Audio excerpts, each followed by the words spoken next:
एक गांव में सुरेश नाम का एक आलसी आदमी रहता था, जो कि कम मेहनत करके ज्यादा पैसे कमाना चाहता था। तुम्हारे लालच की वजह से हमारा सब कुछ बिक गया और हमें इस छोटे से घर में आकर रहना पड़ रहा है। जल्दी से कोई अच्छा सा काम ढूंढ लो, जिससे कम से कम हम अपना जीवन यापन तो ठीक से कर सकें। अरे तुम चिंता क्यों करती हो? है? इस बार मैं कोई ऐसा काम करूंगा जिससे हमारे पास जल्द से जल्द बहुत सारे पैसे आ जाए। हाँ। अरे चिंता कैसे ना करूं, तुम्हारे जल्द से जल्द पैसे कमाने के चक्कर में हमारा सब कुछ बिक गया। पर इस बार तुम ऐसा क्या सोच रहे हो जो तुम जल्द से जल्द बिना मेहनत से पैसे कमा लोगे? वो तो मैंने अभी तक सोचा ही नहीं। पर तुम देखना, एक दिन हमारे पास सब कुछ होगा। हाँ, पैसा, बंगला, गाड़ी, सब कुछ।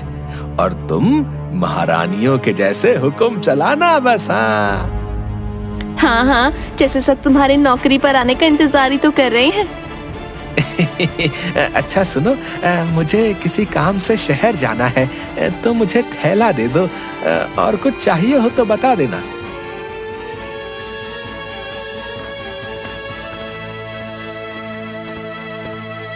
अरे अब तो मैं बहुत ही थक गया हूँ। चलो, ये पास में बगीचा है, यहीं पर जाकर थोड़ा आराम कर लेता हूँ। सुरेश बगीचे में आराम करने लगता है। वैसे उर्मिला आज बात तो सही कह रही थी, मुझे कोई ना कोई काम तो ढूंढना ही होगा। पर ऐसा कौन सा काम करूं जिससे बहुत सारा मुनाफा हो? अरे ये क्या, आम? क्यों ना मैं फलों का व्यापार करूं। हाँ, मैं अपना एक फलों का बगीचा लगाऊंगा। हाँ, और फिर मुझे बहुत सारा मुनाफा होगा। मैं आज ही शहर से बीज लेकर आता हूँ। अरे नहीं, पर उसमें तो बहुत समय लगेगा। तब तक मैं क्या करूंगा? और अगर मैं मंडी से फल खरीद कर भी बेचूं, तब भी मुझे ज्यादा मुनाफा नहीं होगा और मेहनत भी बहुत लगेगी। हाँ, तब तो मुझे कुछ और ही सोचना होगा।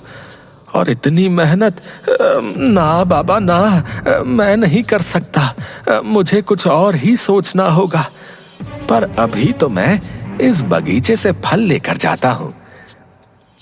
उर्मिला और बच्चे खुश हो जाएंगे।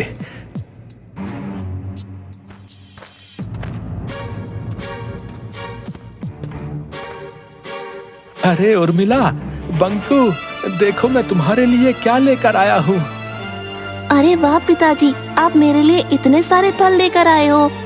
रात में सुरेश पलंग पर लेटा होता है, तभी उसे एक तरकीब सूझती है। क्यों ना मैं सभी पेड़ों पर से फल तोड़कर बेचना शुरू करूं।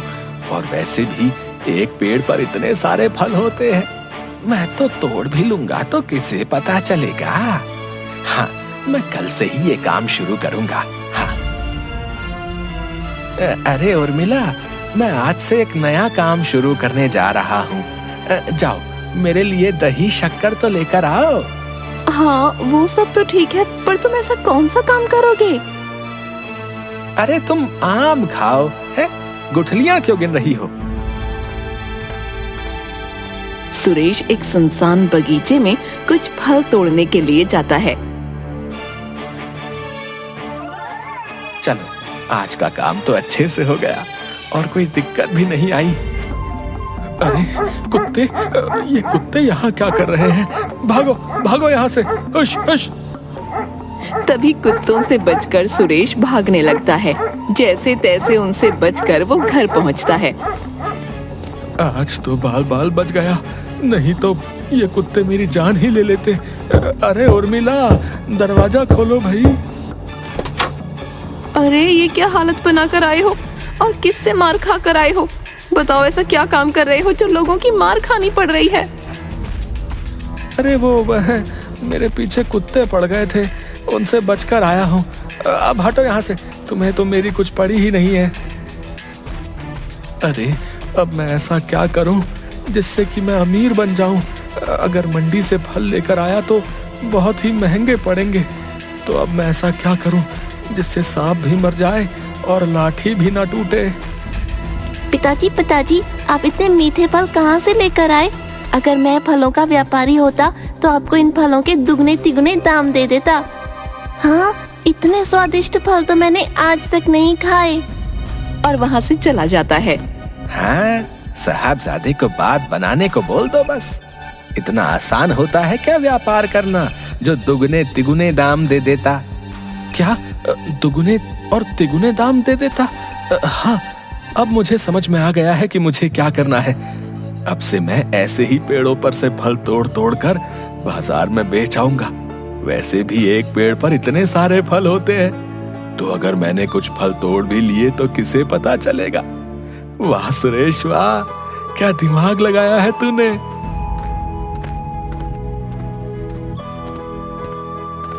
फिर सुरेश एक बगीचे में से कुछ फल तोड़कर बाजार में बेच आता है।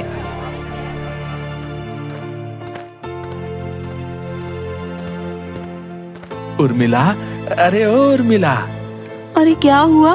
कोई कुबेर का खजाना हाथ लग गया है क्या, जो इतने चहक रहे हो? खजाना ही हाथ लगा है समझ ले। तू बोल रही थी ना कि घर का खर्चा बहुत मुश्किल से चलता है। ये ले पैसे और तुझे जो चाहिए ले लेना है। इतने सारे पैसे कहाँ से लेकर आए आप? कहीं चोरी तो नहीं की ना आपने, या किसी की जेब काटी या खून? बोलो, कहाँ डाका मार कर आए हो? अजीब बीवी है मेरी। एक तो पति बाहर से थका हारा घर में आया है और ऊपर से तुझे थानेदार की तरह सवाल करने से ही फुर्सत नहीं मिलती। चल जा और मेरे लिए खाना लगा दे। अगले दिन सुरेश मार्केट में चुराए हुए फल बेचने जाता है। अरे भाई सुनो जरा, ये सारी फलों की पेटियां बेचनी है, जरा सही से भाव लगा दो। अरे वाह भाई साहब, आप तो इतने तरह तरह के फल लाए हैं और दिखने में भी लाजवाब है। इनके तो आपको अच्छे खासे दाम मिल जाएंगे। लगता है कहीं के बहुत बड़े व्यापारी हो। ज्यादा बकैती मत करो हमारे सामने, समझे? और चुपचाप अपना काम करो। फिर दुकानदार सुरेश की सारी फलों की पेटियां ले लेता है और उसे फलों के बदले अच्छे खासे पैसे दे देता है। इतने सारे पैसे देखकर सुरेश का लालच और भी बढ़ जाता है। अरे वाह सुरेश, तू तो माला माल हो गया रे। अब तो मैं ऐसे ही रोज फल तोड़कर यहाँ पर बेचने आऊंगा। अरे वाह, आज तो मेरी चांदी ही चांदी है। मुझे ज्यादा मेहनत भी नहीं करनी पड़ी और इतने सारे पैसे भी मिल गए। कुछ हफ्तों तक सुरेश ऐसे ही फलों की चोरी करके मंडी में बेच आता। उसे इन सब से बहुत ज्यादा फायदा होने लगा, तो उसका लालच और भी बढ़ने लगा। ऐसा कौन सा काम करने लगे हो आप आजकल, जो रातों रात इतने पैसे कमा लाते हो? कहीं कोई गलत काम तो शुरू नहीं कर दिया ना आपने? अरे मैंने तुझे कहा था ना कि मैं कोई ऐसा काम करूंगा जिससे हम बहुत जल्दी अमीर हो जाएंगे। अब सुरेश की हालत में बहुत सुधार आ जाता है। वो एक बड़ा मकान ले लेता है। अरे सुरेश भाई, क्या बात है? कोई लॉटरी वाटरी लगी है क्या, जो इतनी जल्दी इतना बड़ा मकान ले लिए? हाँ भाई, बस यही समझ लो कि लॉटरी ही लगी है मेरी है। गांव के कुछ लोग खड़े होकर उसके बारे में बातें कर रहे थे। अरे भाई, तुम्हें ऐसा नहीं लगता कि मेरे बगीचे से फल बहुत कम हो रहे हैं? क्या तुम्हें भी ऐसा ही लगता है? हाँ, बात तो सही कह रहे हो भैया, लग तो मुझे भी ऐसा ही रहा है। कहीं ऐसा तो नहीं कि हमारे फल कोई चोरी कर रहा है? क्या भाई, तुम भी बिना सर पैर की बातें करते हो हैं? तुमने फलों को गिनकर रखा था क्या, जो कह रहे हो कि चोरी हो गए? और वैसे भी अभी तो तुम्हारे बगीचे में बहुत सारे फल नहीं पके हैं। कोई इन कच्चे फलों को चोरी क्यों करेगा भला? तुम ही बताओ, ये तो खाने में भी बेस्वाद ही लगेंगे। अरे भाई, तुम्हें पता है आज सुरेश ने एक नई कार खरीद ली भैया। क्या कार खरीद ली? अरे सुबह से कोई मिला नहीं क्या जो हमें बुद्धू बना रहे हो? हाँ हाँ, यहाँ हम दिन रात मेहनत करते हैं, पर फिर भी हमें घर का खर्चा चलाने में इतनी दिक्कत आती है। और वो तो निकम्मा है, वो भला कार कैसे खरीद सकता है बताओ? अरे नहीं नहीं, मैं सच कह रहा हूँ भैया, मैं अपनी आंखों से देखकर आ रहा हूँ। वैसे सुरेश आजकल ऐसा कौन सा काम करने लगा है भाई, जो उसने इतनी जल्दी कार और मकान खरीद लिया? वैसे आजकल वो रोज सुबह सुबह शहर जाता है और देर रात को लौटता है। अगली सुबह सुरेश फिर चुराए हुए फलों को मंडी में जाकर बेच आता है। अरे भाई जरा सुनो, मेरे पास बहुत सारे कच्चे फल भी हैं, क्या तुम उन्हें भी खरीद लोगे? नहीं भाई, कच्चे फल तो हम नहीं लेते क्योंकि वो ज्यादा बिकते नहीं हैं और ज्यादा स्वादिष्ट भी नहीं लगते। पर हाँ, मैं तुम्हें उन्हें पकाने की एक तरकीब बता सकता हूँ। अरे भाई बताओ बताओ। फिर मंडी का आदमी सुरेश को फल जल्दी पकने वाली दवाई दे देता है। ये लो, इस दवाई से तुम्हारे फल बहुत ही जल्दी पक जाएंगे, समझे? रात को सुरेश फिर से किसी के बगीचे में चोरी करने जाता है। पेड़ पर चढ़कर फल चुराते समय वो गिर जाता है। अरे बाप रे, बहुत जोरों की लगी है, खड़ा भी नहीं हुआ जा रहा। बगीचे का मालिक वहाँ पर पहुँच जाता है। अरे कौन है वहाँ पर? फिर जैसे तैसे खड़े होकर सुरेश दौड़ने लगता है। कुछ दूर जाकर, हे राम, अयो, आज तो बाल बाल बच गया। अरे क्या हुआ? आप ऐसे क्यों लंगड़ा रहे हो? और कहाँ थे आप इतनी देर से? अरे कुछ नहीं, वो मैं बस चलते चलते फिसल गया। उर्मिला सुरेश को लंगड़ाते हुए देखकर हंसने लगती है। अरे आप क्या हंस रही हो? मेरी मदद करो चलने में। अगले दिन कुछ लोग चौराहे पर खड़े होकर बातें कर रहे होते हैं। तभी सुरेश लंगड़ाते हुए पास से गुजर रहा था। अरे सुरेश, क्या हुआ भैया? ऐसे लंगड़ाते हुए क्यों चल रहा है? अरे कुछ नहीं भाई, वो कल चलते चलते पैर फिसल गया था तो लग गई। रतन को सुरेश पर शक होता है। ये सुरेश तो कल रात वाले चोर जैसे ही चल रहा है।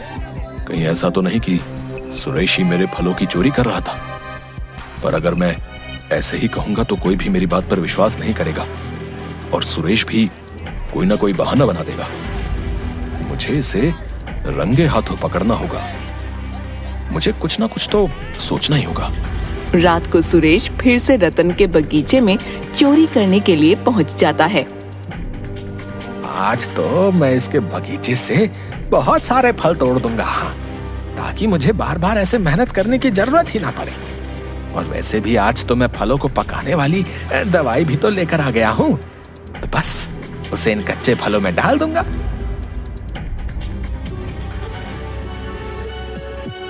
सुरेश रतन के बगीचे के बहुत सारे फल तोड़ लेता है और अपने घर के गोडाउन में चुपके से रख देता है और उसमें फल जल्दी पकने वाली दवाई डाल देता है। अगले दिन रतन देखता है कि उसके बगीचे के बहुत से फल गायब हैं। अरे भाई, तुम्हें पता है मेरे बगीचे के फल जादुई हैं। क्या बात कर रहे हो रतन भाई, सच में? हाँ सच में। देख, मैं रोज अपने फल धूप में रख देता हूँ तो ये सोने के हो जाते हैं। ये बात सुरेश तक भी पहुँच जाती है। अरे मैं ऐसे ही मंडी में जाकर इन फलों को बेच देता था। हे भगवान, अगर मुझे जरा भी इसके बारे में पता होता तो मैं हर रोज इन फलों को धूप में रख देता।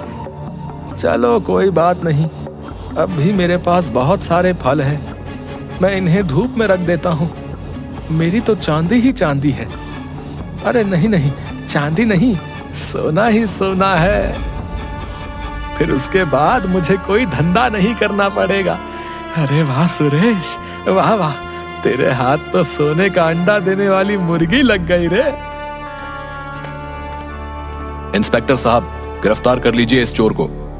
इसकी वजह से मेरा और इन गांव वालों का बहुत सारा नुकसान हुआ है। अरे क्या बात कर रहे हो तुम? अरे तुम मुझ पर ऐसे चोरी का इल्जाम नहीं लगा सकते। और तुम्हारे पास क्या सबूत है कि ये फल तुम्हारे हैं? मुझे पता था कि तुम अपना गुनाह कबूल नहीं करोगे, इसलिए मैंने सारे फलों पर यह निशान बना दिया था। कल मेरे बगीचे में जो चोर था वो पेड़ पर से गिर गया था और वो उस तरह लंगड़ा रहा था जैसे आज सुबह तुम लंगड़ा रहे थे। इसका मतलब साफ है कि मेरे और गांव के लोगों के फल तुम ही ने चुराए हैं। अब तुम खुद अपना गुनाह कबूल करते हो या पुलिस कबूल करवाए? सुरेश, मुझे आपसे ये उम्मीद नहीं थी कि आप चोरी करेंगे। मैं बार बार आपसे पूछती रही कि ऐसा कौन सा काम कर रहे हो जो इतनी जल्दी पैसा कमा लेते हो, पर आप हर बार मेरी बातें टाल देते थे। आपके लालच की वजह से आज ये दिन भी देखना पड़ रहा है। क्या सीखेगा बंकू आपको देखकर? चोरी करना।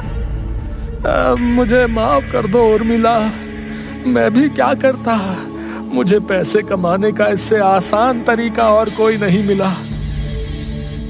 अगर मेहनत करके आप मुझे 2 वक्त की रोटी भी खिला देते तो मैं खुश रहती, पर ऐसे चोरी का मुझे 1 रुपया भी गंवारा नहीं।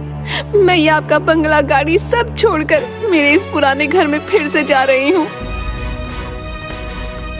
सुरेश, तुम्हारे लालच की वजह से मेरा और इन सारे गांव वालों का बहुत ही ज्यादा नुकसान हुआ है। अब उसका भुगतान कौन भरेगा? मुझे माफ कर दो भाई, अपने लालच की वजह से मुझे कुछ समझ में नहीं आ रहा था, पर अब मुझे अपनी गलती का एहसास हो गया है। मुझे एक और मौका दे दो, मैं कभी भी गलत काम करके पैसा नहीं कमाऊंगा। सुरेश अपनी गलती पर बहुत ज्यादा शर्मिंदा हो जाता है।